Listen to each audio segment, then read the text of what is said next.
in India, and we'll be launching it officially in April, and we'll be doing the first trials here in India. So if you look at that list, you can see all the sort of things that it can do. So the first thing it can do is it knows its position, your position. And from the position, it then links into soil maps, so it knows what the soil composition is for the farmer. It has access to animations and images. So in that sense, it is like accessing a library, but it learns from the numbers of accesses using artificial intelligence. It learns what the problems are. It also monitors the plant growth using heat units. It measures the soil and air temperature, and it also can recommend irrigation. So this is really a major, major development.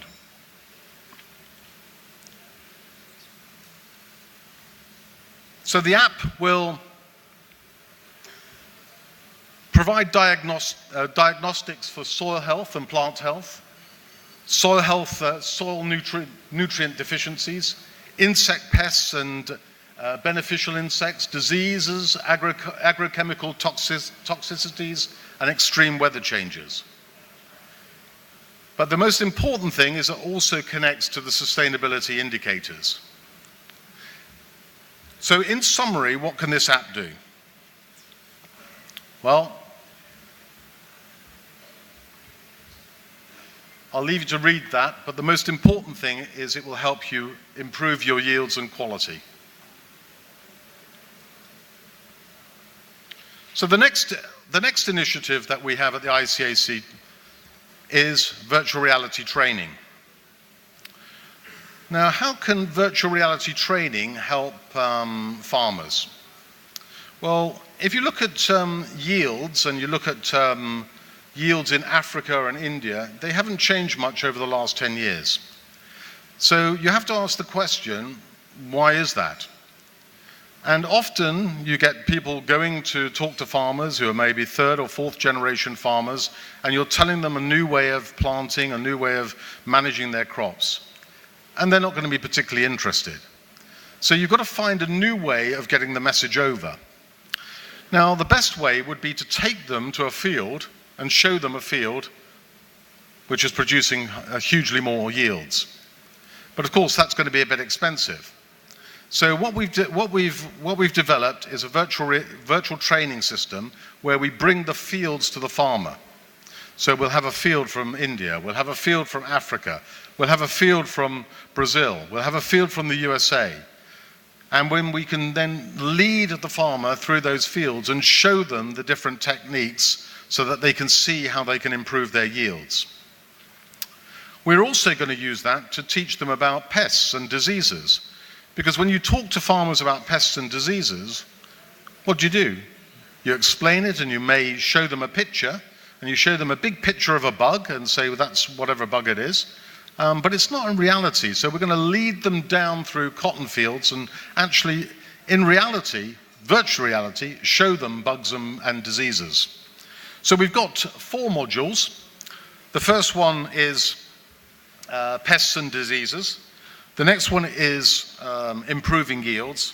And then we're going to do one called Dirt to Shirt, which is leading retailers through the whole of the supply chain so that they can understand the supply chain. And then finally, one for researchers, where we will have a virtual laboratory and we can train them, researchers virtually. So finally, I want to talk about cotton promotion. And I've called it the good, the bad, and the ugly. So the good is that we should be promoting cotton as a natural product, as a poverty alleviating product, a semi-arid plant which can grow where other agricultural plants can't grow. That 100% of the plant is used. I mean, how many people know that? If you talk to the ordinary person in the street, they don't. They consider cotton as just the fiber, but 100% of that plant can be used. And you also need to look at the numerous byproducts that come from cotton. So we should also be promoting the byproducts, the cottonseed oil, the seed meal cake, the briquettes, the particle boards, the natural cotton compost and linters.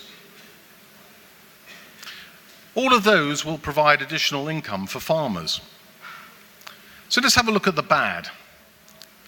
So the bad that I call, the bad is the stuff that's out there that is bad, but it's not actually justified. So, for example, water usage.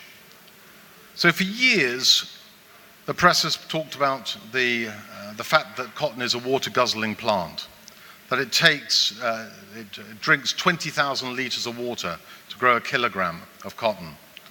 Now, Dr. Kranthi has done some research on that, and in fact, that the figure is 1,214 litres to grow a kilogram of cotton.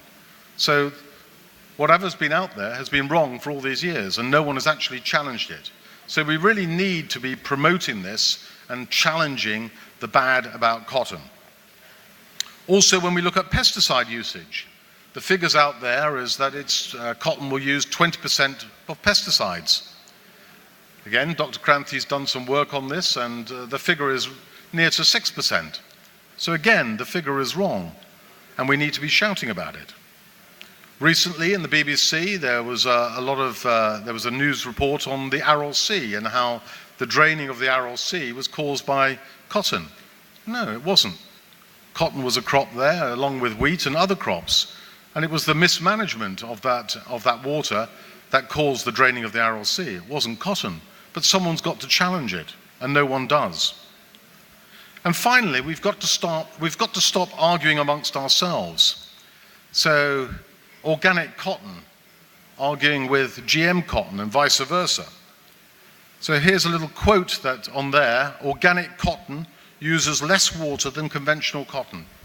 That's a true quote. That came from Cotton Made in Africa. Well, how can that be? Organic cotton made in Africa, it's grown in Africa.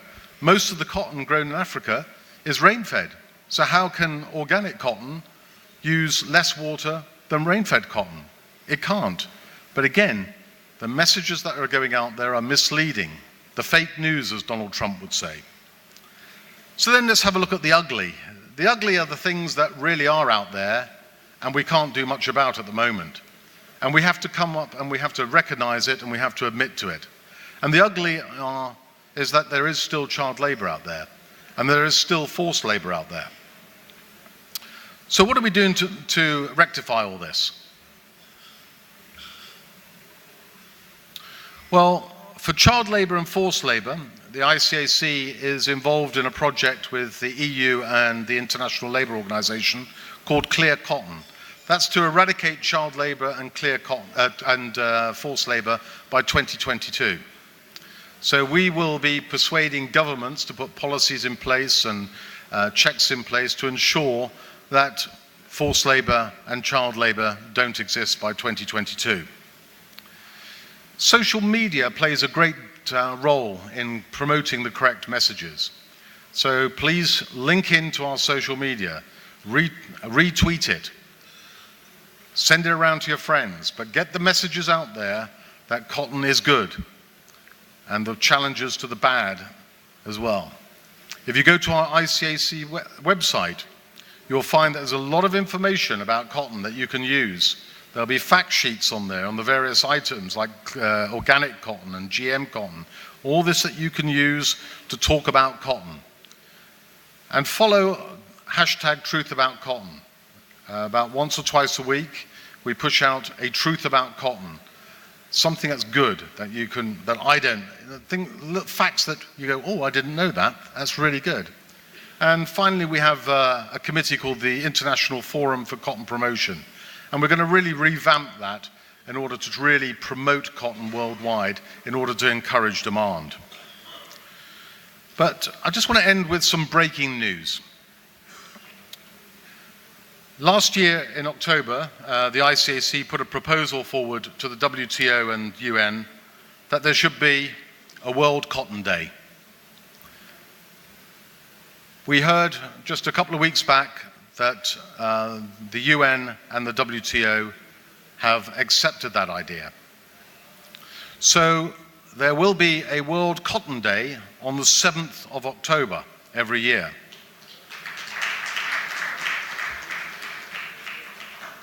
So I'm going to use the slides from the WTO and I'll explain a little bit more. So World Cotton Day will be launched on the 7th of October this year at the WTO in Geneva in partnership with our partners at FAO, the International Trade Center, UNCTAD and the WTO. So initially on the 7th of October, it'll be a WTO event because to be accepted as a UN day, it takes about 2 years and it has to be proposed, sponsored by 2 UN bodies. So UNCTAD and the FAO will be sponsoring it. So on this day, on the 7th of October, we're going to have, first of all, the launch will be opened by the President of Benin, and there'll be key speakers, basically the heads of all the partner organizations. And the event will be attended by other presidents, and I believe that it may be attended by the President or Prime Minister of India as well. We'll have to wait and see. So on the day, it's going to be a fantastic day. Now, this is sort of work in progress, so I'm going to give you a flavor of what's going to happen. But there are going to be the opportunities to have trade stands. There's going to be the opportunity to have side events. There's going to be a fashion show. We're thinking about having photographic competitions. But most importantly, if you can't be there in Geneva for the launch, you can do something here, and you can feed into the World Cotton Day website and share what you're doing here. So we're not going to be dictating to you what you're going to do. We're going to leave that up to you to do. So maybe a kite flying competition, I don't know.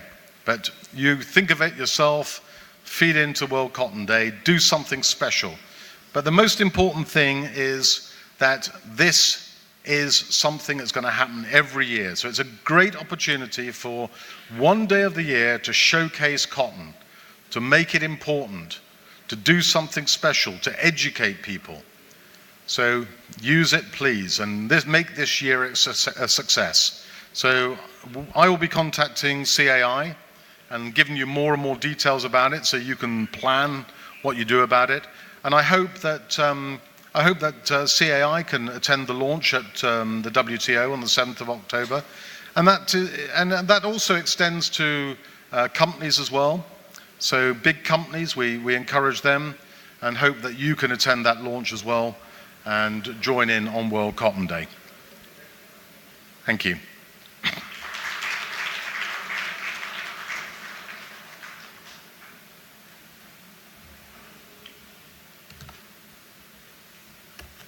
Okay. Thank you, Mr. Hughes, for sharing those wonderful initiatives with all of us present. Now it's time to start the next business session, which is a panel discussion on contract sanctity. I would like to invite our moderator for this session, Peter Wakefield, past President, International Cotton Association, and Managing Director, Wakefield Inspection Services, Shanghai, to kindly come on stage and moderate this session.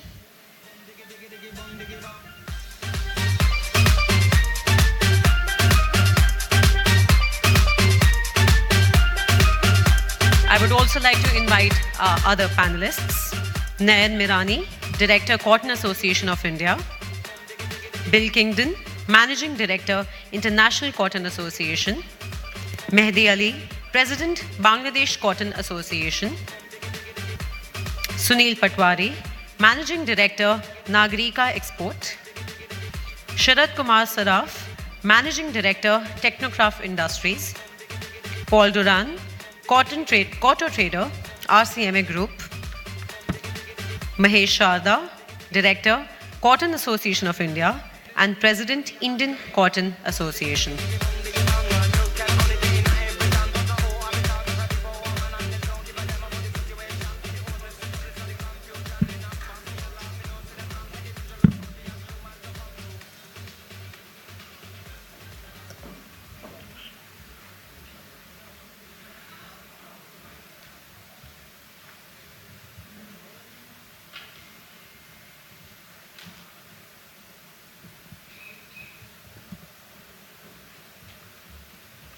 Well, good afternoon, ladies and gentlemen. And I know we are the last panel before you can go and enjoy a beautiful dinner. But please bear with us for a little while we'll try and give you a little bit of information. We've heard today from sellers, we've heard from buyers, we've heard about what's going on in the trade. But now we want to move on to... Sorry, sir, I would have to cut you short. My bad. I would also like to invite Mr. Gopal Agarwal, Managing Director, Riddhi City Cortex. My apologies.